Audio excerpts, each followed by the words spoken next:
Oke, jadi mari kita coba bahas lagi mengenai serialnya dari Oshinoko. Dan kali ini tuh sendiri mengenai isi dari chapter ke-146-nya.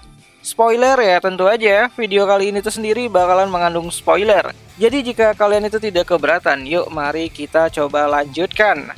Nah, jadi seperti biasa tidak akan ada penampakan panel di video kali ini. Hanya saja aku akan menjelaskan apa isi dari chapternya. Dimana chapter ke-146-nya itu sendiri dibuka dengan adegan filmnya si Aqua ya, dimana di sini Frill dan Aqua akan beradu akting kembali bersama dengan si Ruby tentunya.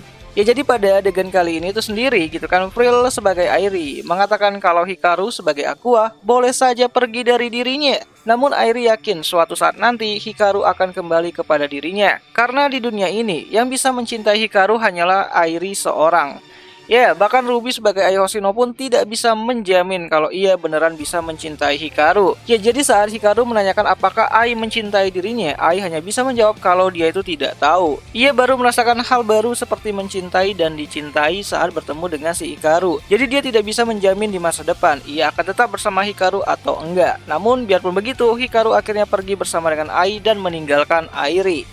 Nah, sebelum pergi, Airi mengatakan kalau Hikaru tidak boleh melupakan tanggung jawabnya, di mana Airi mengatakan kalau Hikaru tidak bisa menutup kebenaran kalau Taiki adalah anak kandungnya. Dan adegan pun berubah saat Seijuro mendatangi Ai dan juga Hikaru. Dan disinilah kebenaran terungkap, di mana selama beberapa tahun ke belakang, Airi dan Hikaru sudah main belakang, walaupun masuknya tuh tetap lewat depan sih. Nah, mengetahui fakta tersebut, Seijuro tentu aja marah dengan si Airi. Bahkan untuk menutupi aib tersebut, Seijuro mengajak Airi untuk bunuh diri bersama. Ya, jadi adegan film ini sendiri cukup terbalik ya dengan adegan yang diambil di chapter sebelumnya yang berada di lingkungan rumah sakit. Di mana adegan ini sendiri sepertinya diambil saat proses di Takachiho selesai. Kenapa bisa begitu? Ya, selain masalah teknis, pengacakan pengambilan urutan adegan adalah salah satu bentuk meminimalisir bocoran cerita yang dikeluarkan oleh para orang-orang yang terlibat di sana. Ya, bagi kalian yang sudah ngikutin Marvel Universe gitu kan atau MCU, pasti kalian udah tahu lah. Kadang plot movie-nya itu bocor lebih cepat daripada perilisan filmnya, dan itu menciptakan kerugian yang cukup besar. Nah, balik lagi ke cerita, dimana pada panel yang lainnya kita diperlihatkan mengenai Aqua yang mulai stres dengan beberapa bagian filmnya, yang membuatnya itu harus menjadi Hikaru yang sangat malang banget gitu. Dimana dari semua urutan tragedi yang ada, Aqua merasa kalau hal-hal itu cukup berat untuk dirinya. Dan Aqua juga mengatakan kalau ia rasanya tuh pengen mati aja gitu. Namun ya, untungnya di sini ada Arima yang datang dan memberikan dorongan kepada Aqua. Dimana awalnya Arima mengatakan kalau ia tidak peduli lagi dengan Aqua jika Aqua tuh pengen mati. Bahkan Arima mengatakan kalau jika Aqua mati, Arima adalah orang yang akan membuang mayatnya si Aqua dan lalu mencampakkannya. Namun Arima juga tidak mau hal itu terjadi, makanya Arima meminta perjanjian kepada Aqua kalau Aqua harus janji kalau ia tidak boleh bunuh diri.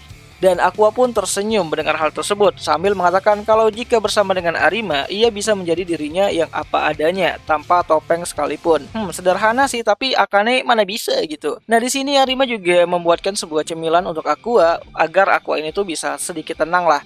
Ya, salah satunya itu adalah cemilan yang berbentuk keripik kentang yang sudah dimantrai sama si Arima. Ya, tentu aja hal ini tuh cuma candaannya si Arima aja gitu kan. Namun saat Aqua memakannya, Aqua menyadari kalau keripik yang dibuat sama si Arima itu memang enak banget gitu. Dan Arima mengatakan kalau Aqua harus merahasiakan hal tersebut dari si Ruby, karena jika Ruby tahu, ia akan banyak membawa keripik kentang ke lokasi syuting dan itu bakalan merepotkan. Dan ya, chapter ini tuh sendiri tuh ditutup dengan penampakan dari si Ruby yang sedang berteduh dari derasnya hujan. Dimana pada saat itu Ruby didatangi oleh seorang pemuda dewasa yang ternyata adalah Hikaru Kamiki, bapaknya sendiri. Kayaknya ini si Hikaru mau ngasih THR gitu kan kepada si Ruby. Ya, Hikaru datang untuk memberikan Ruby sebuah payung cantik yang pastinya bukan payungnya si Mahiru, karena akan bahaya banget tuh kalau jadi Alabama di antara Hikaru dan juga Ruby pada saat hujan-hujanan. Dan seperti biasa kalau Hikaru muncul itu udah pasti chapternya bakalan mengalami delay lagi nih untuk chapter selanjutnya. Ya, bener aja, minggu depan itu bakalan libur untuk chapter ke 147-nya. Dan baru akan balik lagi di 2 minggu ke depan. Nah, jadi sekarang kita akan bahas mengenai hal-hal penting pada chapter ke-146 kali ini.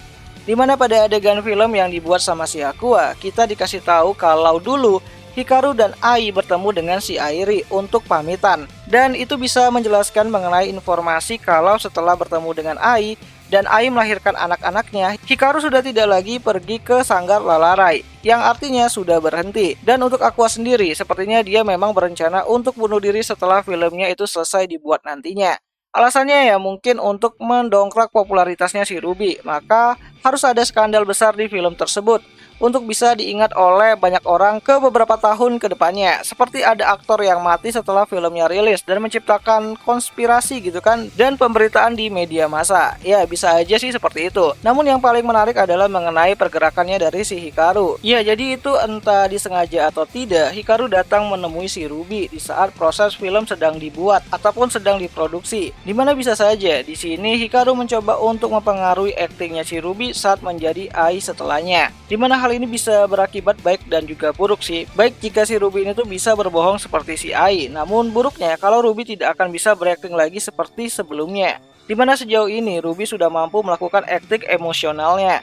Dan mengingat laporan dari si Nino dahulu gitu kan, tidak ada yang bisa menggantikan Ai di dunia ini. Bisa saja Hikaru akan mengganggu konsentrasinya dari si Ruby sehingga ia tidak bisa menjadi sebaik Ai. Atau bisa saja Ruby akan dibuat celaka oleh Hikaru ke depannya. Entahlah. Namun yang pasti kita tahu kalau ternyata dulu itu si Ai nggak cinta-cinta amat tuh sama si Hikaru. Bahkan Ai tidak bisa terus membalas cintanya si Hikaru. Dan malah pergi setelah Ai ini tuh mendapatkan apa yang ia mau dari si Hikaru. Dan itu bisa menjawab gitu kan plot dari alasan kenapa Hikaru dan si Ai itu putus walaupun Ai itu sedang mengandung anak-anaknya dahulu. Ya kasian banget kan gitu kan si Hikaru ditinggal sama si Ai pas udah dapat benihnya, dan ditinggal sama si Airi yang benar-benar mencintainya tuh tanpa pamrih. Duh kasian banget gitu. Nah jadi seperti itulah isi dari chapter ke-146 dan juga pemahamanku untuk chapter ke-146 itu sendiri dari serialnya Oshinoko. Dan jika ada yang salah aku minta maaf gitu kan, dan jika ada yang ingin kalian tambahkan, kalian bisa bantu aku dengan cara menuliskannya itu di kolom komentar.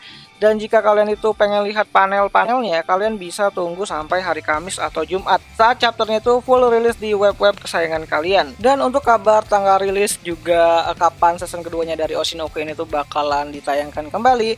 Ya, anime dari Oshinoko ini sendiri bakalan dapat season 2 yang bakalan tayang di musim summer mendatang ataupun musim panas, yaitu bulan Juli 2024. Dimana pada season keduanya nanti kita bakalan lihat mengenai arc gitu kan dari Tokyo Blade. Itu adalah arc dari 2.5 ataupun seni teater yang bakalan menarik ke depannya, karena kan ceritanya bukan idol lagi tapi lebih ke industri hiburannya itu sendiri. Ya kita bakal lihat lagi nanti pertarungan antara si Arimakana dan juga si Akane Kurokawa. Jadi kalian tim yang mana nih? Biru atau merah? Coba deh kalian tulis pendapat kalian itu di kolom komentar, siapa tahu menimbulkan baku hantam gitu kan. Nggak bercanda. Dan akhir kata, sampai jumpa di video yang selanjutnya. Jani.